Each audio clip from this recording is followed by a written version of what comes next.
Денеска бев поканет од СЕО во својство на сведок за некоја нивна, како што кажа, предистражна постапка. И му укажав дека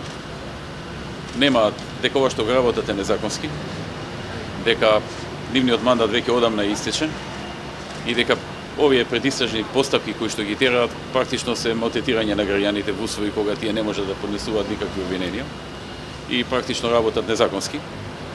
Но за да не излезе дека сум одбегнувал да дојдов и им го кажав моето мислење и она што одговорив на некои прашања што ме праша. Мислам дека ова го прават со цел да сум тука пред вас и да ја давам ова изјава. И наместо да се зборува за она што се случува во државата, наместо се зборува за најавеното промена на име од страна на ЗАЕФ, наместо се зборува за непокачувањето на ветените 100.000 денари плата на лекарите или 500 евра просечна плата, или скандалозниот договор со Бугарија, или пак двојазичноста која што СДСМ ја промовира во парламентот, да се зборува за тоа дека јас сум бил повикан во СЕО и дека сум давал некакви изјави во својство на сведок. Тоа е целта практично на целата ова работа, све ова политички. Јас сум работил законски и све ова политички со цел да се оттргне вниманието од основните проблеми со кои што се соочува државата и граѓаните, за да се зборува за нас, за минатото и на некој начин да се замајува јавноста. Веќе ги потврди момите како докази тие ќе се користат во суд. Ќе ја негирате содржината и на судењето?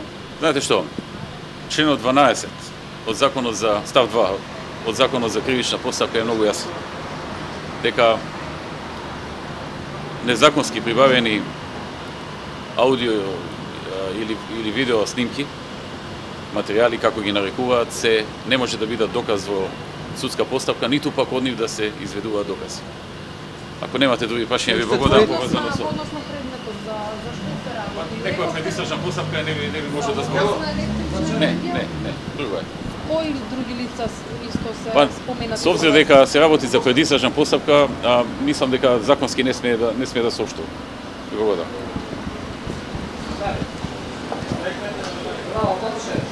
Така, професионализам, брат.